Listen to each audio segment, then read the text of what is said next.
How's it going today, everybody, and welcome back to Shaner's Mechanic Life. Well, I was out in the parking lot and I just saved a 72-inch Deluxe Lista workbench from going in the scrap bin. Other than being old and dirty, all in all, it's in pretty good shape.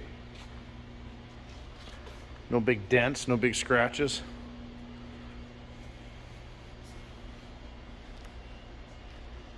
Cabinet,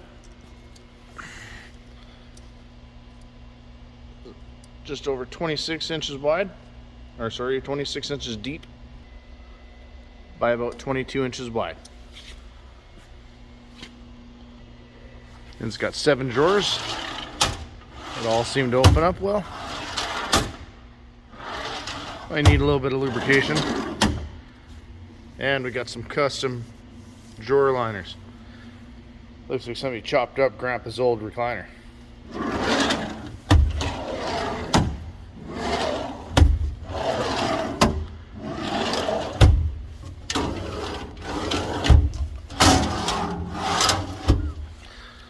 So I figure I'd definitely give it a good cleaning, refinish the top, and possibly even paint it up to match my 72-inch KRL snap-on toolbox in candy apple red, along with my custom cabinet here.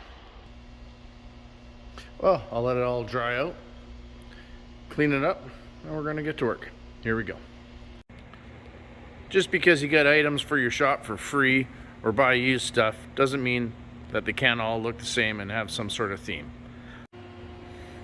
I figured I'd start sanding the top of the bench using this belt sander, give it a few passes with that, and then finish it up with the rest of like an orbital.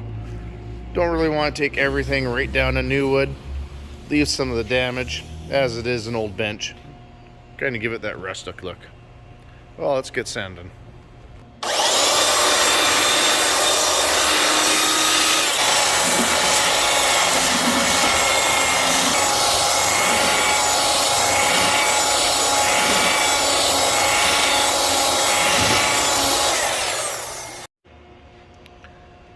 Okay, I'm done with the belt sander. Like I was saying, I just took a quick little skim off the top just to help clean it up. Wanted to keep some of the damage, some of the history of this workbench. Then I'll hit it with an orbital sander, fill in some of the little bit of holes, and then we'll seal it up. Now I'm done with the belt sander, I'm going to switch to something a little finer.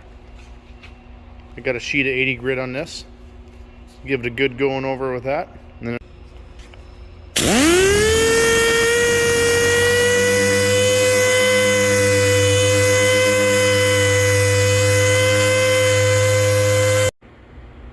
so next I'm going to clean out these drawers, scrape and vacuum out all this stuck on foam from the carpet they had in there.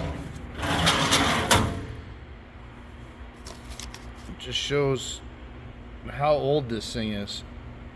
This was found in the drawer February 28th, 1979, and who knows how long that thing sat in a drawer for.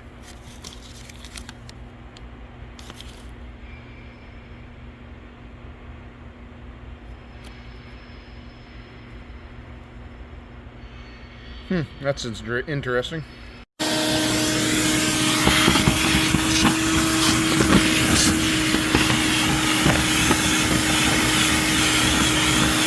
That seems to work well. So next, pulled out a couple drawers. Just lift right out. And I'm going to undo the screws to hold the top of the bench on. And I can separate the two, stain and varnish the top, and paint the bottom cabinets. Same thing as the bottom, the side here. Undo those bolts and separate everything. So I'll get everything disassembled and give it a quick scuff, wipe it down. So I'm using some candy apple red I got from Snap-on to match my toolbox. So I tried matching that color before, Just nothing but problems, so I figured I'd go right to the source with it. Well, let's shake it up and start spraying.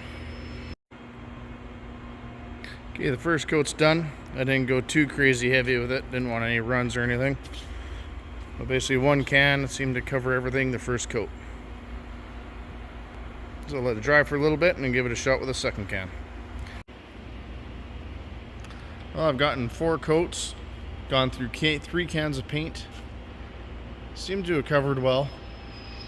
I'll let it dry thoroughly, see what kind of finish we have. So next we're going to try some stain. Just poured it into a jug.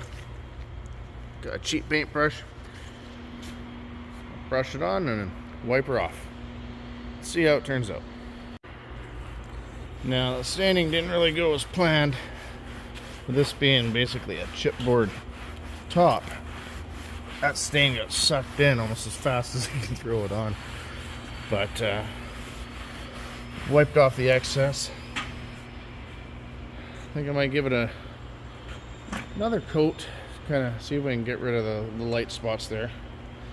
I don't know, almost looks like a used engine oil or something.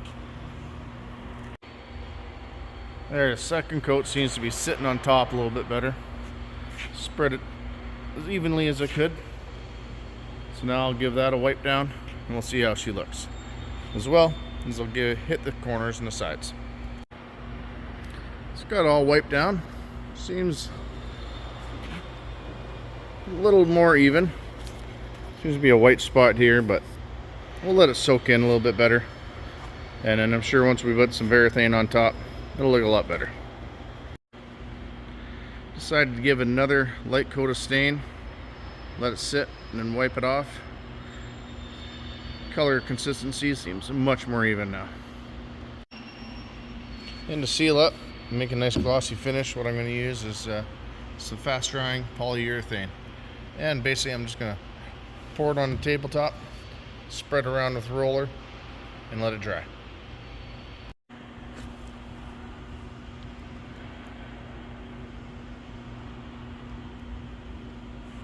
Grab my roller and start spreading her out.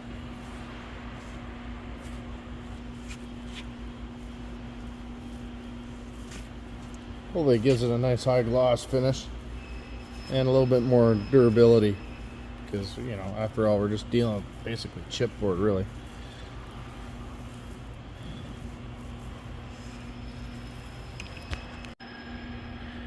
I basically went as heavy as I could.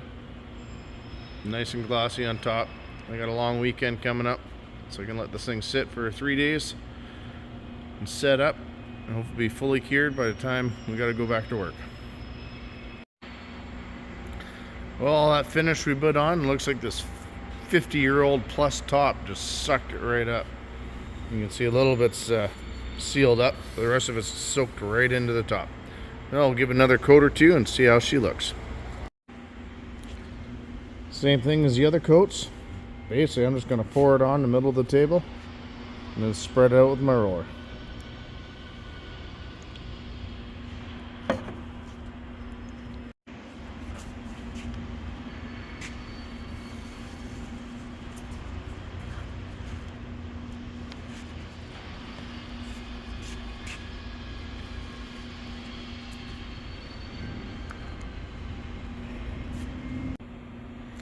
Well, it's one full can.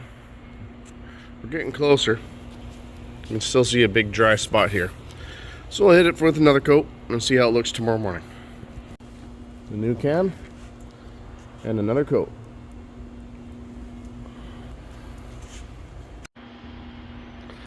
We're getting closer. So let's do another coat.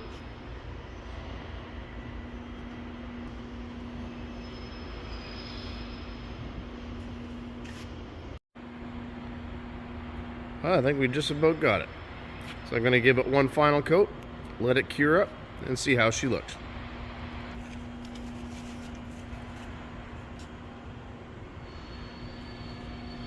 Get a nice, thick, durable finish, hopefully.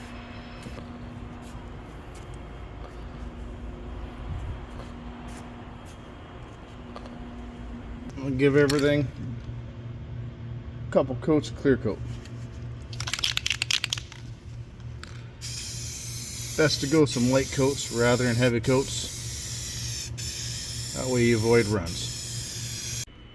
Well, I lucked out and I found some toolbox liner at the parts place that is exact width of the drawers I have. So I'll take my time, cut some pieces to length, and put them in each drawer. Well, the drawer liners fit nice. That way whatever I store in here, I'm not going to hear it rattle around, and it'll help grip it into the drawer. You know, the work surface took way more finish than I thought it would. After all, this thing's got to be over 50 years old. Sucked up half a quart of stain, 2 quarts of finish, before that dry spot finally disappeared. Now, if any of you were wondering when I painted, when I went from the green to the red, how come I didn't use a primer? Well, I bought the Snap-on red to match my toolbox before, and you read here, do not use with lacquer or paints containing strong solvents over trim-clad primer. And that paint I bought contained a lot of solvent. Last thing I wanted to do is spray primer on it, spray paint over top, and have it bubble all up. I have to scrape it all down and start all over again. Now, last thing I did, I picked up some of this peel and stick chrome trim, and I put that on the drawer handles. Gives it that nice finished look, just like my Snap-on roll cap. Now, it just goes to show you that just because you pick up a piece for free or very cheap with a little bit of elbow grease and just a little bit of money, you can turn it into a nice addition to your shop. That, and with this thing being as old as it is, you know nobody's going to have anything like it, and it's going to be built way heavier duty than any of the new pieces out there. Let me know what you think in the comments section. If you like the video, hit the like button. If you want to see more like it, hit the subscribe button and notification bell in the bottom right hand corner.